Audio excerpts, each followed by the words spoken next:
దేవుడు ఆడే సదరంగములు మనమంతా పావులు. కనిపించేది వినిపించేది అంతా మిథ్య. ఓం తుస్. ఏమి మీరు 3 పూట్ల భుజించి నిద్రించి బాగా పట్టుకుంచి చూడటానికి అది ముచ్చటగా ఉన్నారు స్వామి. బాలిక, ఇంతకీ నీ డౌట్ ఏదో స్పష్టముగా అడుగుము. చాలా సింపుల్ స్వామి. ఏమిటో అది? మీరు సన్యాసం తీసుకున్న మీరు గెడ్డాలు జుల్పాలు లేకుండా చాలా సింపుల్ గా ఉన్నారు. దానికి కారణం ఏంటి స్వామి? ఏమున్నది బాలిక, కాషాయము ధరించి జులుపాలు పెంచి గడ్డాలు మేసాలు పెంచినంత మాత్రాన చేసే పనులు చేయకుండా ఉన్నారా? అందుకని నేను ఇలా సింపుల్గా ఉన్నా. స్వామి మీరు అనేది నేను మీ ఆశ్రమంలో ఒంటరిగా ఉందామని వచ్చాను. మీరు నన్నేమి చేయరు కదా. నాకు అంత సీన్ లేదు. నేనేమంటే నేను ఒకప్పుడు సత్యానంద స్వామి ఆశ్రమంలో ఆయన కుడి తొడగా ఉండేవాడు. ఏంటి స్వామి కుడి భుజం అంటారు కదా, మీరు కుడి తొడ అంటున్నారేంటి? ఆ ఆశ్రమం తీరే ఆయన ఓం బుస్సు, నేను ఓం తుస్సు. అందుకే ఆ ఆశ్రమానికి నేను పనికిరానని ఎడంకాలతో తన్ని పంపించాను. అందుకే నేను ఓం తుస్సు అనుకుంటూ సొంత కుంపటి పెట్టుకున్నాను. నా గురించి నువ్వు అంత దిగులు పడకమ్మా, కూర్చో. వస్తారు నా గురించి భక్తులు, వాళ్ళని చూస్తూ ఉండు. సరే స్వామి. ఎవరో భక్తుడు నా గురించి వస్తున్నట్టున్నాడు.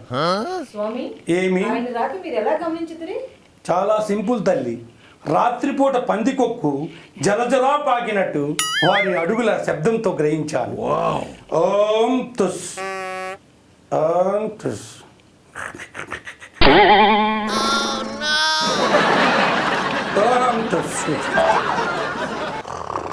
స్వామి స్వామి స్వామి సమాధిలో అప్పుడే చచ్చిపోయాడా? సమాధిలో కూడా. సమాధి అంటే ఆ సమాధి కాదు, యోగ సమాధి. కూర్చోండి. స్వామి బయటికి రావడానికి ఎంత టైం పట్టు? స్వామి ఏమి? భక్తుడు. నమస్కారం స్వామి. నమస్కారం. ఓం తుస్. నీ ప్రాబ్లం ఏంటి నాయన? నా భార్య నా ప్రాబ్లం స్వామి. నీ భార్య? ఒక్క నిమిషం.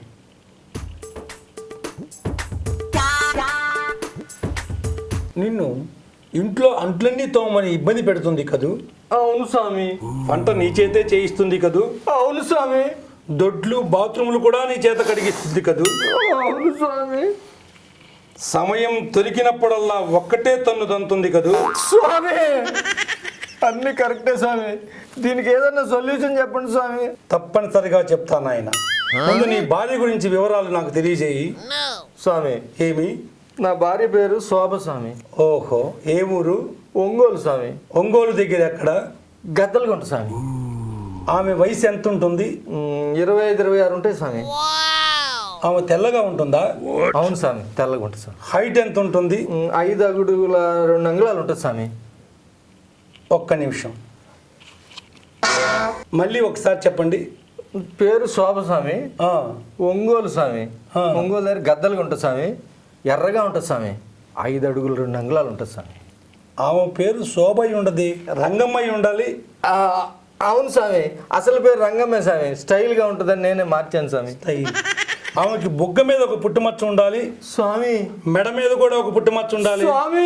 నడు మీద ఇంతలానే ఒక పుట్టుమచ్చ ఉండాలి స్వామి. చాలు స్వామి, ఇంకా కిందకి దిగొద్దు స్వామి, నాకు అసలే భయంగా ఉంది స్వామి. అన్ని అలా చూసినట్టు చెప్తున్నారంటే మీరు మామూలు వాళ్ళు కాదు స్వామి, త్రికాలజ్ఞులు. మీరు నా సమస్యకి పరిష్కారం దొరుకుతుందని నాకు నమ్మకం కుదిరింది స్వామి. నాకు నమ్మకం పోయింది. స్వామి అట్ట తుస్సుమని తేల్చేశారండి స్వామి.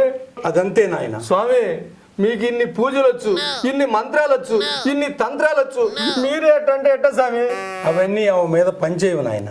ఒక పని చేయి, నువ్వు నా ఆశ్రమానికి వచ్చి ఎడమ తొడగా సెటిల్ అయిపో. వద్దు స్వామి, నాకు ఎడమ తొడలు గుడి తొడలు వద్దు స్వామి, నాకు నా పెళ్ళమే కావాలి స్వామి. అది వీలు పడదురా మూర్ఖుడా. ఎందుకు వీలు పడదు స్వామి? ఎందుకంటే ఆమె మొట్టమొదటి మొగుడిని నేనే.